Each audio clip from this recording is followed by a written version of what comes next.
अतः हो गई है। या तो आप हरियाणा के किसानों के सम्मान के लिए दोषियों पर कार्रवाई करो, अध्यादेशों को वापस लो, या किसानों को समझा करके उसमें संशोधन करो।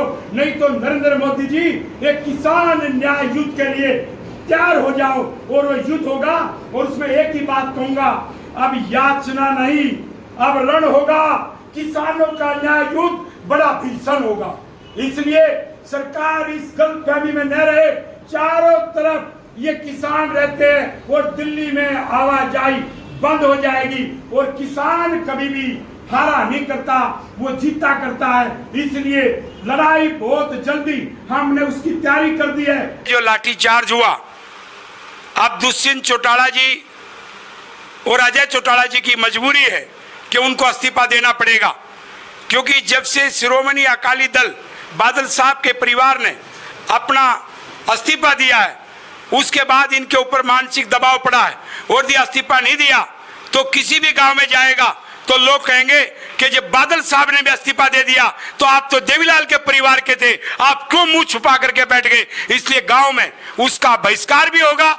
इसलिए मैं मानता हूं कि अजय सिंह चौटाला जी और हमारा भतीजा दुष्यंत चौटाला एक राजनीतिक परिवार से होने के नाते और देवीलाल के परिवार से होने के नाते वो जरूर 2-4 दिन के अंदर अपना इस्तीफा सरकार से अवश्य देंगे। उस पर मैं एक बात कहना चाहता हूं, एक मुश्त किसानों का कर्जा माफ हो और भविष्य के लिए लागत मूल्य के आधार पर दुगना उसकी कीमत जोड़ करके भाव तय किया जाए, और गरीब को देने के लिए जो इन्होंने अपना एक सप्लाई सिस्टम है, जो सोशल इनका अपना एक प्रोविजन है, उसके माध्यम से गरीबों को साल में इकट्ठा अनाज दे दिया जाए। क्योंकि हमारे पास भंडार नहीं है तो खर्चा कम होगा, गरीब को सस्ते रेट में मिले, किसान को उचित भाव मिले, और वो किसान बचेगा।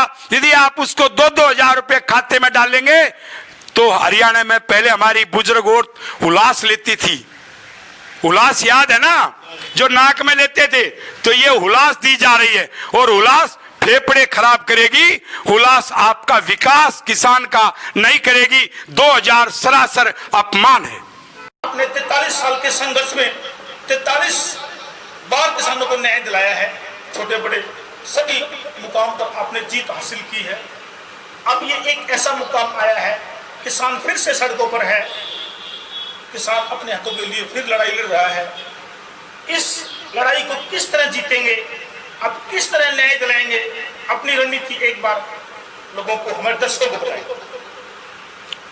ये जो लड़ाई है इसमें बहुत सारे संगठन लगे हुए थे, लेकिन अब जनता खड़ी हो गई है, और वो हरियाणा की बहादुर जनता जो चाइना के खिलाफ, पाकिस्तान के खिलाफ जंग जीतने का जो मोदी जी दावा करते हैं, वो इस हरियाणा के छाती के ऊपर करते हैं।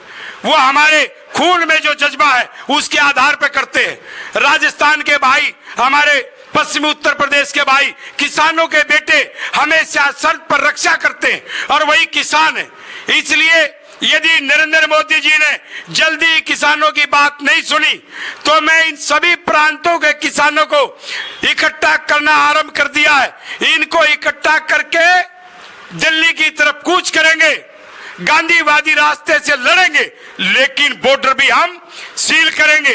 किसान, आपको मालूम है, दिल्ली में न दूध जाएगा, न सब्जी जाएगी, न पानी जाएगा, पानी भी हरियाणा से जाता है। इसलिए नरेंद्र मोदी जी भी नहाएगा नहीं, पिएगा नहीं, कुछ कर नहीं पाएगा। हरियाणा के लोग आज हम जिस जमीन पर बैठे हैं, पुराना रोहतक जिला, ये बादली गांव से मैं बोल रहा हूं, ये वो भूमि है जिसने जब भी अंगड़ाई ली है तो बड़ी बड़ी सरकारों को घुटनों के बल ला दिया। इसलिए नरेंद्र मोदी जी को मैं कहना चाहता हूं, अतः हो गई है, या तो आप हरियाणा के किसानों के सम्मान के लिए दोषियों पर कार्रवाई करो, अध्यादेशों को वापस लो, या किसानों को समझा करके उसमें संशोधन करो। नहीं तो नरेंद्र मोदी जी एक किसान न्याय युद्ध के लिए तैयार हो जाओ, और वो युद्ध होगा।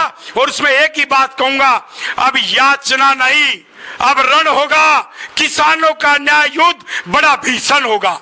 इसलिए सरकार इस गलतफहमी में न रहे, चारों तरफ ये किसान रहते हैं और दिल्ली में आवाजाही बंद हो जाएगी और किसान कभी भी हारा नहीं करता, वो जीता करता है। इसलिए लड़ाई बहुत जल्दी हमने उसकी तैयारी कर दी है। बहुत बड़ी लड़ाई देश की जनता के बलबूते लड़ी जाएगी और किसान लड़ेगा और जीतेगा। की लड़ाई लड़ने के लिए एक बार फिर बागमती की मिट्टी से, बादली की इस पावन धरती से किसानों का आंदोलन जारी रहेगा। अब आपकी रणनीति में आपने कितना समय दिया है केंद्र सरकार को या हरियाणा भाजपा सरकार को इन किसानों का हक दिलाने के लिए? आज चारों तरफ धरने पे बैठे हैं। जेल भरो आंदोलन की भी घोषणा हो चुकी है। आपकी जानकारी के लिए मैं बताऊं, अध्यादेश यदि पास कर दिए जाते हैं तो सबको संगठित करके कई प्रांतों के लोगों को विश्वास में लेकर के एक बड़ी लड़ाई लड़ी जाएगी। नहीं तो ये अध्यादेश यदि पास नहीं होते तो यहाँ के यहाँ जीत हो जाएगी।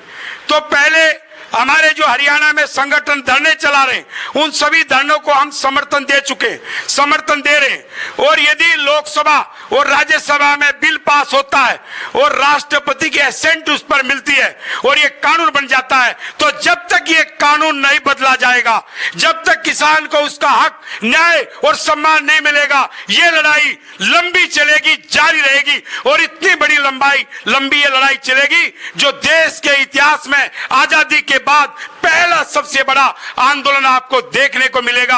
यही आपको भरोसा दिला सकता हूं। राजस्थान, गुजरात, पंजाब, हरियाणा, उत्तर प्रदेश, सब प्रांतों में आपको पता अपने आंदोलन चल रहे हैं और सबने अधिकृत किया है कि रमेश दलाल इस पे आगे बढ़ो, नहीं तो एक बड़ी कार लेकर के और सरकार के घुटने टिकवाने के लिए सबको एकजुट कर करके हमला बोलो। और हमें एक गांधीवादी तरीके से लड़ाई लड़नी पड़ेगी और इस सरकार को घुटनों के बल ला करके और किसान को जिताना पड़ेगा। जय हिंद, नमस्कार।